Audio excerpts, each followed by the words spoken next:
Game 2 tonight, Madison Square Garden. And unlike the chokers on the ice, the New York Knicks will take care of business on the home court of Madison Square Garden. Good afternoon, Evan. How are you today, kid? I'm doing a lot better than Ranger fans. Yeah, well, we can now stop pretending like we like to talk hockey on this radio station. Wait, the Devils are still around. Come I'm on. sorry. Not sorry. Come on. I feel bad for the Devils because good for them. Congratulations, they move on. They play the Carolina Hurricanes. Good for them, because think about this. The Devils had a better regular season. They beat the Rangers in the regular season games they played, 3-0-1. Yeah, they got their ass kicked in game 1 and 2, and everybody said they were dead. It was a wrap. They were done. Yeah. This is a mismatch. This is a sweep. And while all the talk will be about the Ranger power play and the fact that they traded for the corpse of Patrick Kane and the fact that Adam Fox is the most overrated player in this town, how about we show some love to the second-round bound New Jersey Devils? Yeah, the problem is that now that they're not playing the Rangers and the Islanders also lost, and I'm not saying this to be disrespectful, because the Devils have been a very good organization over the years. Yeah. And I recognize that small fan base does give a rat's ass about them, but that's it. Hockey's over. We'll talk to you again next April. And the hockey season's over. By the way, let's hope the basketball season doesn't come to a quick end, because the New York Knicks have a must-win game tonight, and I think they win 4 straight against the Miami Heat starting tonight. I'll tell you something right now. This Jimmy Butler's got balls.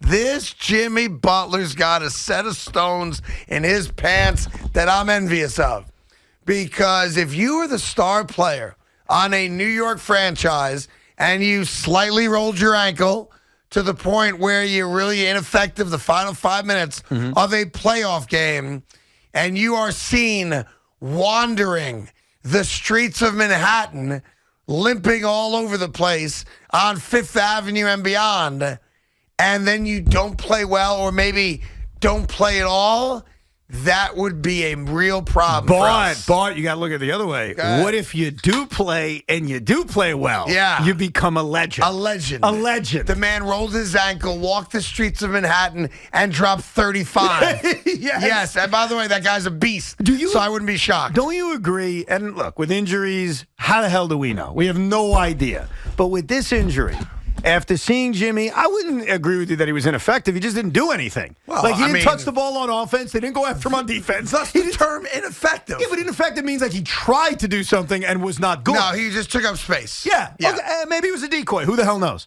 But wouldn't you think that the fact he was walking around Manhattan, I couldn't believe the video. And he put the video out. It wasn't like, like your tourist caught him or something like that. It was on his Instagram. And apparently he was a participant in the Heat shoot-around.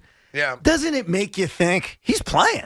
Like, doesn't that give you the indication that he obviously knows better than we do? Of course that he his does. plan is to suit up and play tonight in Game 2. Like, I would say this. Obviously, as a Knicks fan, I hope he doesn't play. That's obvious, right? He's their best player. No Jimmy Butler, we win. I mean, I just think it's that simple, right? better win. That being said, I have a great amount of respect for Jimmy Butler. I've always liked Jimmy Butler, whether it's with Chicago, the Sixers, and down in Miami. He's one of those guys. There's not a lot of those guys left in the league. He's a dog. Where he's just a flat-out dog. Yeah. That's what he is. And I have great respect for Jimmy Butler. So, yeah, I hope he doesn't play. But now that I hear that he did the shoot-around this morning and he was walking all over Manhattan yesterday, my guess is that he plays. My guess is he's going to play, and I don't think the Jalen Brunson injury is anything to be worried about. No, Jalen Brunson's the playing. fact that he just miraculously showed up on the injury report feels a little like gamesmanship. By the way, Julius Randle's playing also. Everybody's playing tonight. We'll see. Again, I'm not one of these guys that says, I want to play the toughest possible road. No. Give me the best teams. No. That's poppycock. No. I don't root for injury. Never have, never will. But if you told me Jimmy Butler doesn't play, great. Hope he's out a couple games. When you go up to Toronto, Canada, they got a banner that hangs from the rafters. You know what it says? It says 2019 NBA champion. Yeah. It doesn't say, oh, but wait a second, Kevin Durant got hurt. It doesn't say any of that. Right. You beat what's in front of you. And unfortunately, with the NBA playoffs, and I do say unfortunately, because nobody wants to see guys get hurt unless you're Joel Embiid and you're kicking a guy in the balls, and then you kind of bring the injury upon yourself.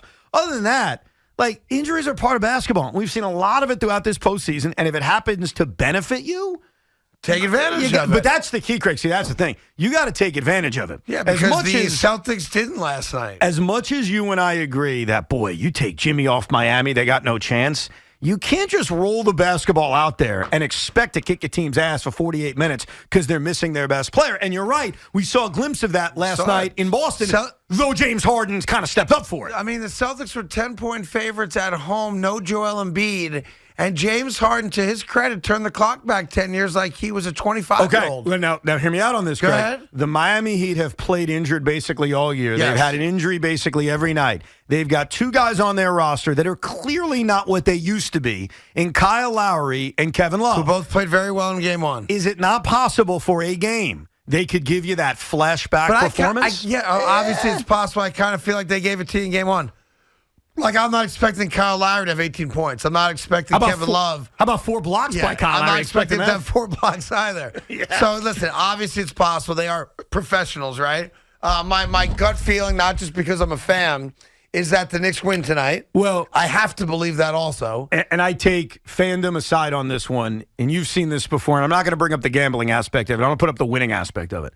When a team loses Game 1 in their own building, they come back and win Game 2 basically all the time. Yep. I think it's 10 straight times. There's also a cover involved, which I don't care as much because if you're a Knicks fan, you're not. Who cares if you win cover? the game. Just win the game. But more times than not, when you lose Game 1 in your building, whether you're the Cleveland Cavaliers a few weeks ago, usually you come back and respond with a Game 2 victory. So I would feel very confident that the Knicks respond tonight and even this thing going back to Miami. Yeah, listen, my expectation is that they win. They've obviously in the first round of the playoffs were very, very good at home.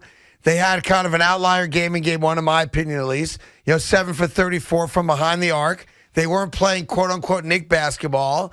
And I do think Julius Randle being on the court poses a problem for Miami that they have no real answer for.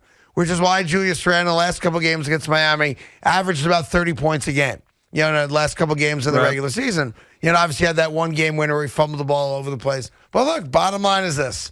Knicks have to win tonight's game. The one thing I would almost sort of disagree with is the whole three-point shooting thing. Obviously, they didn't make their threes in Game 1, but I'm going to tell you something that everybody forgot about. Did they make their threes in Game 5 against Cleveland? They didn't, actually. No. What they did is they beat the crap out of them on the offensive glass and gave their offense opportunity after opportunity after opportunity. And that's one of the big differences in this series. I don't think they're going to be able to do that to Miami. So in the Cleveland series, it's not like when they beat the Cavs, they were shooting 45% from 3. Right. In Game 5, they shot like 30% from 3. Right. I mean, listen, Josh Hart only had 10 points. Brunson didn't make a 3. Obi took too many threes. And on and on and on. Give Miami all the credit. They made the plays they had to make. With about 5 minutes left, up 3, they made plays. And that's it. That's a wrap. So must-win game for them tonight. But there's a real problem here, Evan. Go ahead. And the real problem happens to be in the Bronx. And last night's game is indicative of a lot of the stuff that we have seen with the New York Yankees over the years. And you can yell and scream about Aaron Boone all you want, taking Domingo Germán out of that game. I'm not saying it's not fair. Craig, don't poo-poo that. I'm not saying it's not a fair criticism. Well, it sounds like you're poo-pooing it. I didn't poo-poo it. Sounds like you are. When did I didn't poo-poo it. Because the way you started what you're about to say, and I'm very curious what you're going to say, so I don't want to cut you off, but I am, is you poo-pooed like, everybody wants to talk about this. There's a reason why everybody wants to talk about this. Yes, go ahead. He made a massive mistake to me in twofold last night. Go ahead. Number one is taking Germán out, but the bigger problem is who he went to. Okay? Yes. Aaron Boone gets criticized. Oh, he follows the stats too much. He plays the matchups too much. Last night he didn't. He failed. Clay Holmes doesn't get lefties out. You know what lefties have done against Clay Holmes this season? I'll tell you, they hit 300 against him. Right. You know what they've done in the second half of last year? They were successful against him. So you bring him in to face Ahmed Rosario. Fine, we all love that matchup. That's great. How about after that, Aaron?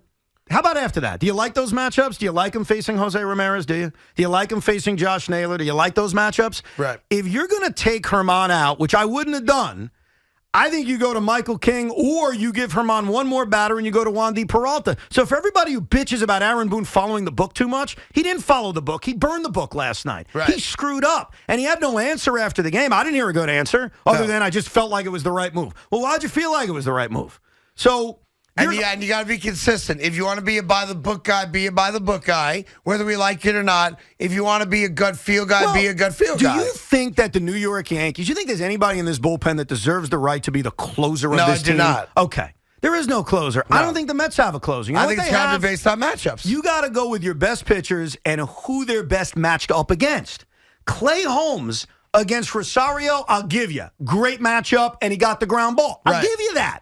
How about after that? Is there anybody on this planet who's watched Clay Holmes over the last year who likes that lane, as Boone would like to call it? It's a sucky lane. Michael King or Wandy Peralta, or how about this novel idea? How about you let Domingo Germán try to finish the job? So go on, because you're right, Craig. There are many other things to rip about. Yes. My issue last night Bad loss. was I didn't like A, taking Germán out, and then B, the way he decided to manage his bullpen. Now, That's look, just me. and the offense is giving you nothing. You know, you're hanging on to this 2-0 lead like it's gold, right? Mm-hmm. And then you just, it's one of those weird games. I know you've experienced this before, where you knew it was going to unfold kind of the way it unfolded.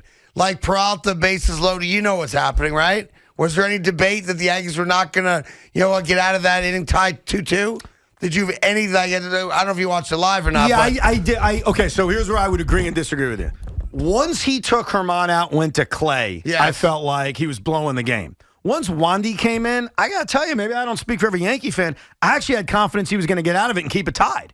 So I did not. That was where you get that sixth sense sometimes, like you can see this train wreck about to happen. No? I didn't. You didn't feel that way? Not with Wandy at that point, I didn't. Okay. I thought I had confidence in him to get that last he would out. get the out? But the Holmes And then part, with the extra win in the bottom of the ninth? I did. No. Hold on. Once Wandy threw the walk, right. I did not have any confidence that they would even get a base runner against Emmanuel Clase. I thought it was a wrap. Yeah, that game was over. That game was done once the Cleveland Guardians went ahead. That's for sure. And it's a weird thing. Like, I respect people that say, dude, it's May 2nd. Like, what are we talking about? And that's fair. And then the flip side of that coin, of course, is, dude, what do you want Aaron Boone to do? The team's banged up. Like you said yesterday, who do you want to play that's not playing? And there's no answer to that question. Right. But when you have a game that you're dying to win, I don't want to say desperate, but, desperate, dying to win, and you go into the ninth inning and you got the lead, you got to make the right decision. I don't have issues with Boone's lineup because the lineup, unfortunately, is what it is. Right. I had an issue with the ninth inning last night. Yeah. And unfortunately, when you're not scoring any runs, your margin for error is much smaller, and one little mistake can cost you. But that was by far and away, in my opinion, the worst loss of the season on every level. And I think the reason why, even though it's May 2nd, Yankee fans are panicking is something I brought up to you yesterday. If you go back to July of last year or June of last year, this has been a 500 baseball team for the last 150 games. That's a big sample size, That's a real Craig. sample size. I agree. I mean, it's essentially the same team. Obviously, there's a different guy here and there. What was Germán's pitch count, Big Mac? I think 86, it was like I think. 86 or 88. Going into something the like ninth? that. No, when he took him out. When he after took he him got out. the first out. And- Yeah, pardon yeah. me. And here's the worst part. Domingo Germán had retired, if I'm not mistaken, 13 guys in a row before Quan, who's a hell of a hitter, Yeah. Right. bloops a single to center field. Yeah. What I disagree with is why, in that moment, do you feel after he had retired 13 in a row, one of He the was most cruising. dominant, Right. why are we in a rush to take him out the game? Yeah. I don't understand that at all. And yeah, I have the issue with who we went to, and we could debate that all day. Yeah. But why are we in a rush to take him out? Why? Because I'll give you what his thought process is. I still disagree with it, but Germán gives up home runs. When Germán's failing, he gives up home runs late in So ball you're games. worried, guy He on doesn't want base, to. He two-run doesn't home want to run give up bang. the home run. So he's afraid. Let me get this And straight. then he brings in someone who doesn't give up home runs. But the other Let me element. get this straight. Ahmed Rosario, who has hit one home run this season, Yeah. who's not going to confuse anybody with some kind of slugger. You're afraid after you've retired 13 in a row and gave up a base hit that Ahmed Babe Ruth Rosario is going to hit a home run off of you? Well, then you're managing afraid, quite frankly. That's not a good Yeah. answer.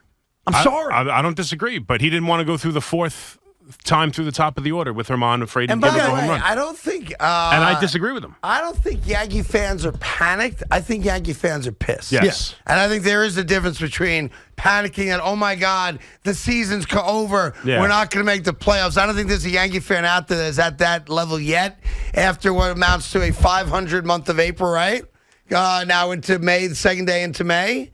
But I do know for a fact that you guys are ticked off. And rightfully so.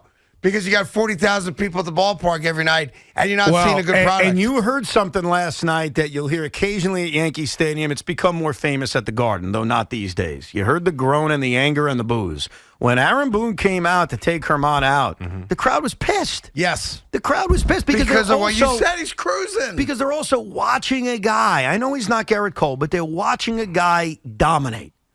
And they want to see that guy have a chance to finish the job. And there was no indication that he wasn't ready to finish the job. And I don't want to hear about fourth time around the order or, oh, he may give up a home run. Listen, you got to use your best option. Right. And at that point, with a relatively low pitch count and giving up his first base runner in 4 innings, he was their best option. And here's what I think I would have done. I would have given him another batter against Rosario, the righty-righty. If Rosario gets on, great. Now we go to the bullpen. And it becomes more difficult. Do you go to King? I probably go to King. I don't know if I go to Wandy to turn Jose around, so I probably go to King. But give him another batter. So Aaron Boone, to me, is not the reason why the Yankees lost 3 straight in Texas. Nope. He's not the reason why the lineup sucks. He's not the issue. But last night, he effed up. And it's obvious sometimes. Yeah, it was one of those, not rare games, one of those games where a manager made a decision. The decision did not work, so you blame the manager. Well, but the other losing they've done over the last couple of weeks, to me, is not Aaron Boone related. It's roster related. And there ain't nothing you can do about it. Depth you got related. Everybody banged up. It's depth related. Yeah, when what are you you supposed to do? Like, Stanton's gone, Judge is gone. How many hits, RBIs, and home runs is that? Yeah. It's a lot. Right? That's like 100 home runs. Yeah. Right? And 200 RBIs right there. Yep. Like, what are you supposed to do? Well, Like what you're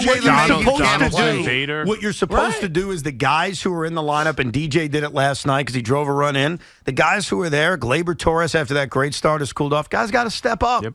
Anthony Rizzo's cooled off. Guys got to step up. You know, obviously you're not expecting the world out of Isaiah Conner-Falefa, but Oswaldo Cabrera, who everybody was in love with last year, what the hell's he done? Well, and now you go back to the savior tonight, best pitcher in baseball thus far this year, Garrett Cole against Tanner Bybee. And Garrett Cole's got a job to do tonight. Yeah. And it ain't 6 innings tonight. Not that he's got to go 9, but Garrett Cole's going to have to give you 7+ innings tonight and dominate the Guardian lineup, which he's obviously more than capable of doing, because you're not guaranteed getting any offense. Like, this is going to be a 2-0 game, a 1-1 type of game. That's it. Even more than the innings. I know the bullpen blew it last night. The bullpen's been really good. They had a stretch of like 40 batters without giving up a hit. Yeah. The bullpen's been pretty good. You need Cole to go up and throw zeros, whether it's 6, No doubt whether it's about 9. He needs to throw zeros because there's no runs coming. I worry about the first inning like I always do, Yeah. because he's got a little Tanaka in him, where if you can hit a home run against him in the first, if not, you're in trouble. And that's what he's got to do. And to his credit, he's been great. One of these days, and they did it last week at the end of their series, you got to actually put a bunch of hits together and break out. Yes. I mean, so Tanner Bybee making his second major league start, and he looked good in his first major league start, but how about you hit him? How about that novel idea? Yeah, but Would be nice, it's just right? not plausible. Well, it is plausible. No, I disagree with that. I'm sorry. Oswaldo Cabrera was penciled in as the everyday left fielder. He's not. You defended that, by the way. Okay, you did. Yeah. You said, no, he's fine. He should be the everyday left fielder. How about No, he hit to more start than, the year, I did not. How about he hit more than Not in 180? the offseason, I didn't. How about he hit more than 180? Yeah. He's done nothing. So a lot of this is None not of the rookies just, have. Peraza, we're clamoring for Peraza. I wanted Volpe to start the year. But that's the thing. You got 3 rookies on a bench for the middle of your lineup. But some guys have to step up. I agree. Nobody's done that. No, but you make it like break out. Okay, they broke out in Minnesota and then went to listen. Texas and couldn't hit. We'll take all your calls on it. I respect the fact that it's been a tough 24 hours for New York sports fans. Unless you're a Devils fan, the 9 of you that are out there, I want to give you love too. By all means, call in. But Yankee fans are pissed. Ranger fans are upset. And we have Knick basketball tonight. Who would have thought that the New York Knicks would put the city of New York on its back and carry us into the month of May? The Mets aren't doing it. The Yankees aren't doing it. The Rangers didn't do it. It's the New York Knicks. I put the team on my back door. Now, you may have missed this because you were in the bathroom and it was after the show, but it's 6:45 when Francisco Alvarez roped an RBI double. Yeah. A 2-run double. Yeah. Oh, the Mets. I was on the Mets bat. That was yesterday. a I huge give a good victory play. against the Bravos. Solid split yesterday. Solid split. Winning game 2. I give the Mets credit for rebounding, and the offense is kicking again. And guess who's Nice kicking to ass? see. The youngins. Brett Beatty. Yeah. Francisco Alvarez starting to wake up. All us Met fans are screaming and yelling, call him up, play him. And we're finally getting rewarded. We got lots cooking. 877-337-6666. It's Carton and Roberts on the fan. I'm rocking my. Remember we talked about Litmo the other day, right? Live in the moment. Do you remember that, Evan? Yes, I do. What am I rocking right now? It says Litmo. Litmo. Live in the moment. Litmo. That's right. And it's a family in Long Island that started Litmo.co to honor the passing of their mom. And graciously wear this sweatshirt today because I'm one of them guys, Evan. I'm living in the moment. No, I think you're backing it up because the Knicks are down 0-1. They are facing a game that if they lose tonight, this is a disaster. Let's all be honest. I agree. And instead of worrying, instead of having Robertsitis, which I would have, I admit, straight. Craig is optimistic, and more importantly, he's lit-mowing it. I'm lit-mowing it. The Knicks win tonight by double digits. That's a wrap. Look at you. And then we go to South Florida, and we take care of business there, too. Look at you. I don't think the Knicks lose another game in this series. And by the way, after watching the other Eastern Conference semifinal this series, I mean, the road is paved, NBA Finals. By It's the all way, paved. I know it hurts you to say It's that. paved in orange and blue. But that road is set up right now for the Knicks to make the run. As James Harden hit that step-back three, I started practicing rooting for him. You're funny.